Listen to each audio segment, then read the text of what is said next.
काय नाही, प्रजासत्ताक दिन आहे, त्याच्यामुळे आज सगळ्यांनी शांतता पाळावी. राष्ट्रपतींचं भाषण आम्ही ऐकलं. आपल्या देशाच्या राष्ट्रपती द्रौपदी मुर्मू यांनी देशाला काल संदेश दिलेला की संविधान सभेत प्रजासत्ताक मूल्यांचं कसं प्रतिबिंब पडलं वगैरे. आता संविधान हा शब्द या देशात शिल्लक राहिलाय का, हा प्रश्न सगळ्यांना पडला. राष्ट्रपतींच्या भाषणामध्ये 15 ऑगस्ट किंवा 26 जानेवारीला संविधानाचा उल्लेख होता, पण संविधान सभेने जी मूल्य देशाच्या संविधानामध्ये प्रस्थापित केलेली आहे, लोकशाही, स्वातंत्र्य, समता, बंधुता, समान न्याय, हे फक्त राष्ट्रपतींच्या भाषणात. प्रत्यक्ष संविधानाचं रक्षण करण्याची जबाबदारी राष्ट्रपतींवर आहे. पण राष्ट्रपतींच्या दरबारामध्ये अनेकदा आम्ही गेलो की सगळ्यात मोठा हल्ला संविधानावर निवडणुकीच्या माध्यमातून होतो, निवडणुकांच्या माध्यमातून. या निवडणुका, देशातली प्रत्येक निवडणूक ही संविधानाला मारक ठरते. आपण केलेलं मतदान हे नक्की कुठे गेलंय आणि कोणाला गेलंय हे समजून घेण्याचा हक्क मतदारांकडून हिरावून घेतलाय. लोकांचा विश्वासच नाही की माझं मतदान ज्याला मी केलंय त्याला जातं. आणि राष्ट्रपती या सगळ्या बाबतीमध्ये मुखदर्शक राहिलेले आहेत. निवडणूक आयोग हा संविधानाचा सगळ्यात मोठा मारेकरी. हे मी यासाठी सांगतो आहे की महाराष्ट्रातील निकाल हे आजही जनतेला मान्य नाही. आजच राज्याचे माजी मुख्यमंत्री पृथ्वीराज चव्हाण आणि काँग्रेसच्या जे डेटा अॅनालिटिकलच्या डिपार्टमेंटचे प्रमुख आहेत चक्रवर्ती प्रवीण, त्यांनी एक नवीन माहिती समोर आणली, ती आपण पाहिली असेल. आणि काल स्वतः माजी मुख्यमंत्री पृथ्वीराज चव्हाण यांनी एक प्रेझेंटेशन केलं. त्यानुसार प्रत्यक्ष केंद्रीय निवडणूक आयोगाकडे असलेली महाराष्ट्राची मतदारांची नोंदणी काही 9 कोटी आणि काही आकडे आहेत, आणि त्यापेक्षा प्रत्यक्ष झालेलं मतदान आणि ते आकडे याच्यामध्ये प्रचंड तफावत आहे, प्रचंड तफावत. आणि ही तफावत जेव्हा आम्ही शंका उपस्थित करतो की हे मतदान वाढलं कसं, त्याची नोंदणी कुठे आहे, तर ते झटकून टाकलं जातं. ऐसा होता है, ऐसा कैसा होता है. एकेका मताला किंमत आहे. अटल बिहारी वाजपेयींचं सरकार एका मताने पडलं होतं. एका मताने सरकार येतं, एका मताने सरकार पडतं, देशाचं, महाराष्ट्राचं. एका मताने आमदार खासदारांच्या निवडणुका जिंकतात किंवा हारल्या जातात. आणि 76 लाख मतं अचानक वाढतात, मतदार यादीत घोळ होतो. त्याच्यावरती निवडणूक आयोग हे जर बोलत नसेल तर संविधान आहे कुठे. बूथ कॅप्चरिंग पूर्वी होत होतं. परवा अमित शहा आले आणि त्याने एक नवीन नारा दिलाय परत एकदा, मेरा बूथ सबसे मजबूत. प्रत्येक बूथवरती मतदार यादीचा आणि ईव्हीएम मध्ये घोटाळा करण्यात आला शेवटच्या 3-4 तासामध्ये. तर हे सगळं संविधानाच्या विरोधामध्ये असताना देशाच्या प्रजासत्ताकाचा आम्ही आज गौरव करतो, पण देशात प्रजासत्ताक खरोखर राहिलेलं नाही. ज्या देशात निवडणुका निष्पक्ष होत नाही, ज्या देशात निवडणूक पद्धती पारदर्शक नाही, त्या देशातले प्रजासत्ताक संकटात. आणि म्हणून राष्ट्रपतींचं भाषण त्यात त्यांनी संविधानिक मूल्यांची वगैरे केलेली भलामण ही आश्चर्यकारक. आमचा आक्रोश तुमच्यापर्यंत जात नसेल जनतेचा, नेत्यांचा, तर देशात कोणतं संविधानिक मूल्य राहिले, मला आश्चर्य वाटते. आणि म्हणून आज प्रजासत्ताक दिन आहे एवढंच. म्हणून काल संध्याकाळी आम्ही शिवसेना पक्षप्रमुख उद्धव ठाकरे यांच्या आदेशानं महाराष्ट्रभरात सर्वत्र संविधानाचं पूजन केलं, भारतमातेचं पूजन केलं. आमच्या मनाचं समाधान की आम्ही तरी त्याची पूजा करतो. सत्ताधाऱ्यांना करायची असेल किंवा न करावी, पण आम्ही करत आहोत. आम्ही संविधान जिवंत ठेवण्याचा प्रयत्न करतो आहोत. ते कालपासून मनोज जरांगे पाटील आरक्षणाच्या मुद्द्यावरती आणखी गेल्या अनेक वर्षांपासून ते आंदोलन करत आहेत, मागण्या. त्याच्यावरती आता मी कसं काय, कारण त्यांनी निवडणुकीपूर्वी त्यांना देवेंद्र फडणवीस किंवा कोणाकडून काहीतरी शब्द दिल्याशिवाय त्यांनी आंदोलन मागे घेतलं नसावं असं मी मानतो. मला माहीत नाही. जर इतका मोठा नेता आहे, ज्याच्या मागे इतका मोठा समाज होता, आणि ते अचानक त्यांनी शांतपणे माघार घेतल्यावरती लोकांचा संभ्रम निर्माण झाला काही काळ, आणि त्याचाही फटका अनेकांना बसला. पण आता शेवटी तो सरकार आणि त्यांच्यातला प्रश्न आहे. आम्ही पूर्णपणे या सगळ्या प्रकरणाकडे तटस्थपणे पाहत नाही, पण आमची भूमिका आहे की न्याय मिळाला पाहिजे. ठीक आहे, पुढे बोला. साहेब, निलेश राणे यांनी उद्धव ठाकरेंवरती टीका करताना म्हटलंय, अरे सोड रे, संविधानाची पाने किती माहिती आहेत का, आणि त्यांनी अतिशय खालच्या शब्दात बिंडूक म्हणून देखील उल्लेख केला. मी आता बोललो ना संविधानावर. मी काय बिंडोकपणे बोलत नाही. मी बिंडोकपणाने जे संविधान राबवत आहेत त्यांच्यावर बोलतो. संविधान जे आहे ते राबवायला डोकं लागतं. 2010 नंतर 14 नंतर असं कोणतंही डोकं मला दिसलं नाही या देशामध्ये. या देशाच्या संविधानाचं रक्षण करण्याचं काम 1947 पासून आम्ही सगळ्यांनी केलं, आमच्या पूर्वसुरींनी केलं. संविधान हे महत्वाचं आहे. म्हणून तर हिंदुहृदय सम्राट बाळासाहेब ठाकरे यांची सूचना होती की न्यायालयामध्ये जेव्हा आपण शपथ घेतो आपापल्या धर्माचं ग्रंथ हातात घेऊन, की मी बायबलवरती हात ठेवेन, मी ह्याच्यावरती हात ठेवेन, संविधानावरच्या पुस्तकावरती हात ठेवून शपथ घ्यायला सांगा. हे आमचं संविधान प्रेम आहे. कोण काय बोलते सोडून द्या.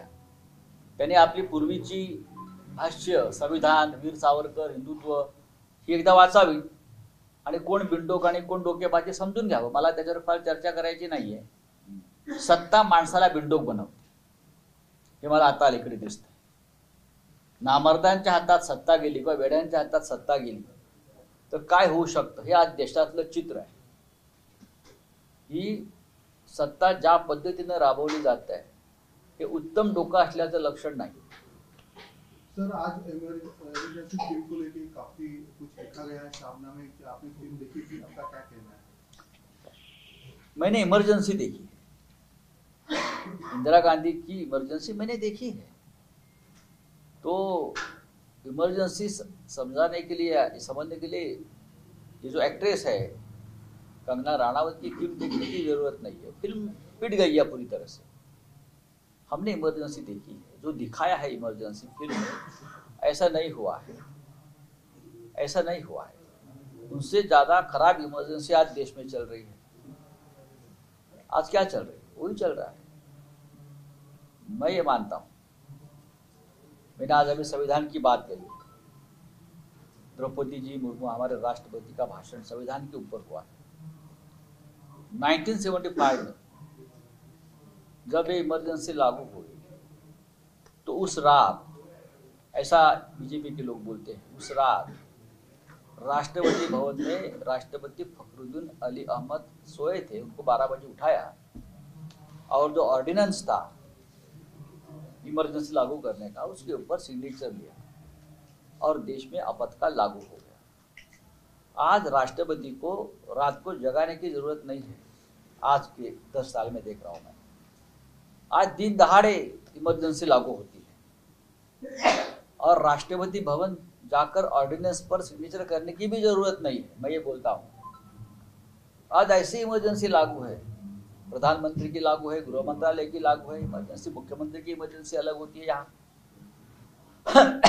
कंगना राणावत की फिल्म पूरी तरह से पिट गई है. क्योंकि मैं भी फिल्मों का जानकार हूं, मैं हमेशा फिल्में देखता हूं. जब से ये सरकार आई है तब से इतिहास की तोड़ मोड़ करने वाली फिल्में बनी है.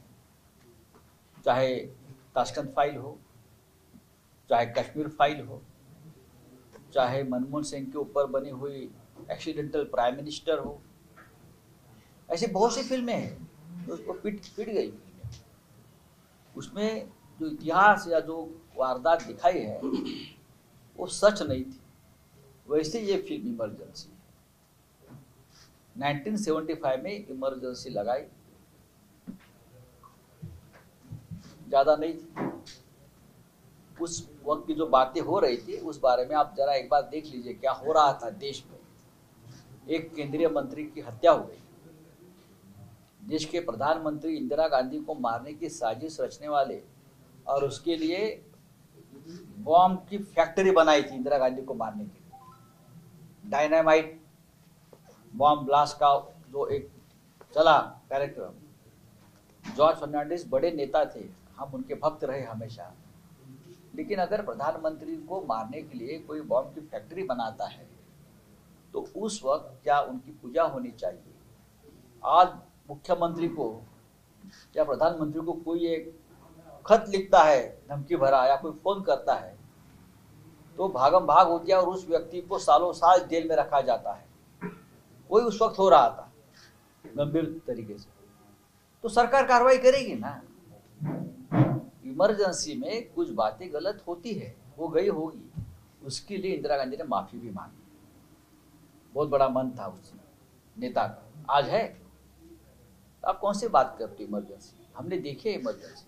उस वक्त हम कॉलेज में थे और हम उस प्रक्रिया में शामिल थे और हिंदू हृदय सम्राट बाला साहेब ठाकरे ने इमरजेंसी का समर्थन किया था, पूरी तरह से इंदिरा गांधी को समर्थन दिया था, क्योंकि इमरजेंसी अगर आएगी तो ही देश में अनुशासन आएगा, डिसिप्लिन आएगा। ये सबकी भूमिका रही, चाहे आचार्य विनोबाजी भावे हो या बालासाहेब ठाकरे जी हो। साहेब, संभाजीनगरमध्ये एका श्रीमंत व्यक्तीकडून पोलिसांना थेट वर्दी उतरवण्याची धमकी देण्यात आली आहे। कुणाल बाकलीवाला असं त्याचं नाव आहे, त्याचा व्हिडिओ जो पोलिसांनी शूट करून तो नक्की भाजपचा असेल, तो नक्कीच भाजपचा किंवा एवढी हिंमत दुसरं कोणी करणार नाही सध्या या देशामध्ये, महाराष्ट्रात। विधानसभेच्या निवडणुकीनंतर आता महापालिकेची निवडणूक आहे, मात्र शहर पदाधिकाऱ्यांमध्ये मोठ्या प्रमाणावर मरगळ आल्याचं दिसतंय। मला अशी मरगळ दिसत बघा, निकाल लागल्यानंतर धक्कादायक। खरं म्हणजे मरगळ कोणामध्ये आहे? सत्ताधाऱ्यांमध्ये आहे। अजून ते धक्क्यातून सावरलेले नाहीत विजयाच्या, अजून ते आडवे पडलेले आहेत। आपण कसे जिंकलो ते एकमेकांना चिमटे काढतायत, मी पाहतोय हे। धक्का त्यांना बसलाय जे विजयी झालेले आहेत, लाखाच्या फरकाने। असं काय महान कार्य गेल्या 5 वर्षात झालं त्यांच्याकडून की त्यांना लोकांनी लाखाच्या मताधक्क्याला निवडून द्यावं? ते धक्क्यातून सावरलेले नाहीत, ते कोसळून पडलेले आहेत। आता आमच्या कार्यकर्त्यामध्ये थोडंफार अस्वस्थता असेल, ती हळूहळू आम्ही दूर करू। महापालिका निवडणुका तोंडावर आहेत ना, नाशिकच्या म्हणताय ना, नाशिकच्या लढू ना आम्ही ताकदीनं, का लढणार नाही? आघाडी का सोबत? काल त्यासाठी आमची बैठक झाली, आम्ही सगळ्यांनी चर्चा केली, एक असेसमेंट घेतलं जात आहे कोणत्या परिस्थितीमध्ये महाविकास आघाडी आम्हाला टिकवायची आहे। पण काही शहरातले काही विषय वेगळे असतात, प्रश्न वेगळे असतात। जिल्हा परिषद आहे ग्रामीण भागामध्ये, शहरात महानगरपालिका आहे। तर आम्ही असं सांगितलं आमच्या लोकांना की जे त्या पक्षाचे महाविकास आघाडीचे या भागातले प्रमुख नेते आहेत त्यांच्याशी चर्चा करा आणि एकत्रित निर्णय घ्या। जर आम्हाला असं वाटलं की आम्ही स्वतंत्र लढण्याची क्षमता आमच्यामध्ये आहे तर आम्ही तसं करू। पण आमचे लोक त्या संदर्भात चर्चा करतात सगळ्यांशी। चला, राज्यातल्या 2 पालिका मंत्रिपदांची राजधानी कायम आहे। रायगडमध्ये भरत गोगालेंसाठी आंदोलन होत आहे, नाशिकमध्ये उपमुख्यमंत्री दादा भुसेंसाठी आग्रही आहे, मुख्यमंत्री महाजनांसाठी आग्रही। तिढा सोडवला जात नाहीये, प्रजासत्ताक दिन आज होता। हेच बिनडोकपणाचं लक्षण आहे। पालकमंत्री पदासाठी ज्या सरकारमध्ये गँगवॉर सुरू आहे, पालकमंत्री पदासाठी ज्या सरकारमध्ये गँगवॉर सुरू आहे, हे बिनडोकपणाचं लक्षण मानावं लागेल ना। आणि मुख्यमंत्री हतबल आहेत, मुख्यमंत्र्यांनी इथे काही निर्णय घेतले। मुख्यमंत्र्यांचा अधिकार हा सर्वात महत्त्वाचा अधिकार आहे। मुख्यमंत्र्यांना जे योग्य वाटेल त्यानुसार ते मंत्रिमंडळामध्ये विस्तार करतात, खाते वाटप करतात, पालकमंत्री पद देतात। पण मुख्यमंत्र्यांच्या निर्णयावर ते परदेशात असताना दिल्लीतून दबाव आणून स्थगिती दिली, हा मुख्यमंत्र्यांचा, महाराष्ट्राच्या मुख्यमंत्र्यांचा अवमान आहे। दिल्लीतून अशा प्रकारे दबाव आणण्याचं काम जर कोण करत असेल तर आम्ही देवेंद्र फडणवीस राज्याचे मुख्यमंत्री आहेत बरं का, हा त्यांचा अवमान असं आम्ही मानतो। घटनेनुसार असेल किंवा अन्य काय असेल, असा दबाव आणून पालकमंत्री पदासाठी दबाव आणून स्थगिती देणं हे योग्य नाही. या राज्यामध्ये एक नवीन पायंडा पडताना दिसतोय. कोणी आणलं साहेब दबाव असं वाटतं? आता मी कसं काय सांगणार, पण नक्कीच दिल्लीतून दबाव आला. मुख्यमंत्री परदेशात होते. महाराष्ट्रातल्या गुंतवणुकी संदर्भात त्यांच्या काही तिथे बैठका चालू असताना महाराष्ट्रामध्ये पालकमंत्री पदावरून पेटवापेटवी होते, धमक्या दिल्या जातात, रस्त्यावर टायर जाळले जातात, गाड्या अडवल्या जातात. काय झालं या राज्यामध्ये? तुम्ही सामान्य माणसानं कायदा हातात घेतला तर त्याला तुरुंगात टाकता, मोका लावता, त्यांची प्रॉपर्टी जप्त करता आणि या राज्यातला एक मंत्री त्याचे समर्थक पालकमंत्री पदासाठी खुलेआम धमक्या देतात, रस्ते अडवतात, जाळपोळ करतात, हिंसाचार करतात, दंगल करतात. मुख्यमंत्री कसं काय सहन करू शकतात? ते कायद्याचे फार मोठे रक्षक आहेत. कसं काय सहन करू शकतात? म्हणजे हा जो कायदा वगैरे आहे तो कायद्याचा धाक फक्त विरोधकांपुरता आहे का? राजकीय विरोधकांपुरता? तुमच्या मंत्रिमंडळामध्ये गँगवॉर करणारे लोक बसलेत अशा प्रकारे, त्यांना तुमचा धाक का नाही? तुम्ही कोणापुढे झुकताय, घाबरताय? कोणाचा दबाव तुमच्यावर आहे? बोला ना. हिंगोलीचे जे राज्यपाल, हिंगोलीचे जे पालकमंत्री आहेत त्यांनी काल विधान केलंय नरहरी झिरवाळ यांनी, तर मी गरीब आहे म्हणून मला गरीब जिल्हा दिलेला आहे, इथे उद्योग नाहीये, फॅक्टरी नाहीये. नरहर झिरवळ यांना गरीब म्हणणं म्हणजे हा गौतम अडाणीचा अपमान ठरेल. बरं का? ते गरीब वगैरे काही नाहीत. गेल्या काही दिवसातलं विशेषतः हे तुमच्याच भागातले आहेत. समोर कुठेतरी मोलमजुरी करत होते असं त्यांनी एक भाषण त्यांचं मी ऐकलेलं आहे विधिमंडळात. समोरच्या कुठल्या तरी एका इमारतीत ते मोलमजुरी करत होते. सर, मराठी भाषेला त्यांना शरद पवार साहेबांनी असं इतक्या शिखरावर नेलं आणि त्यांनी शरद पवार साहेबांच्या पाठीतच खंजीर बसला. हे गरीबाचं लक्षण नाही. गरीब माणूस हा प्रामाणिक असतो, निष्ठावान असतो, खाल्ल्या मिठाला जागतो.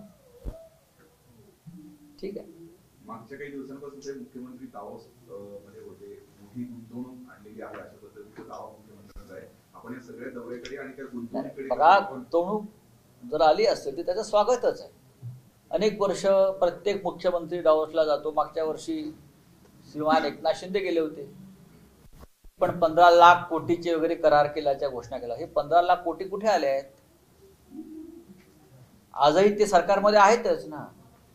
तेव्हाच्या मुख्यमंत्र्यांनी फार मोठा लवाजमा, मग सरकारी अधिकारी असतील, पत्रकार असतील, मीडिया, सगळ्यांना घेऊन तिथे गेले होते दावोसला. 15 लाख कोटीची गुंतवणूक झाल्याचा त्यांचा दावा होता. साधारण 15 लाख कोटीमध्ये झालं काय? 1 रुपया तरी आलाय का? साधारण दावोसमध्ये एक जत्रा भरलेली असते, जशी कधी कधी तुमच्या पाठच्या गोल्फ मैदानावर भरते. त्या जत्रेमध्ये सगळेच हौशे नवशे येत असतात. करार मदार तिथे एमओयू होतात, मेमोरंडम ऑफ अंडरस्टँडिंग म्हणतात त्याला. एमओयू होतात, प्रत्यक्ष करार होत नाही. आता देवेंद्रजी गेले होते, त्यांनी काही लाख कोटीचे करार केले, पण ते बऱ्याचशा कंपन्या भारतातल्याच आहेत, मुंबई, पुणे, हैदराबाद आसपासच्याच आहेत. त्यासाठी तिकडे जाऊन करार करण्याची गरज नव्हती. मग हे 10 लाख कोटीचे आता जे करार होणार आहेत त्यात इथे येऊन आम्हाला दाखवा, त्यांना कोणती जमीन तुम्ही देणार प्रकल्पासाठी, अजून काय देणार आहात. पुढल्या वर्षी परत दावोसला जातील. तोपर्यंत ह्यांचा काही हिशोब नाही. एकनाथ शिंदे जेव्हा दावोसला गेले त्याला आता 2 वर्ष 1 वर्ष होत आलं मला वाटतं. त्या करारांचं काय झालं हे देवेंद्रजींनी आता महाराष्ट्राला सांगावं आणि मग आपण केलेल्या करारांविषयी त्यांनी महाराष्ट्राला माहिती द्यावी. आधी त्या करारांचं काय झालं? तेव्हाही देवेंद्र त्या सरकारमध्ये होते आणि आता एकनाथ शिंदे या सरकारमध्ये आहे. सांगा ना, लाजू नका. आम्ही अजिबात मनावर घेणार नाही. चला, थँक्यू. गर्जा हिंदुस्तान चॅनलला सबस्क्राईब करा आणि ताज्या घडामोडी जाणून घेण्यासाठी बेल आयकॉनवर प्रेस करा.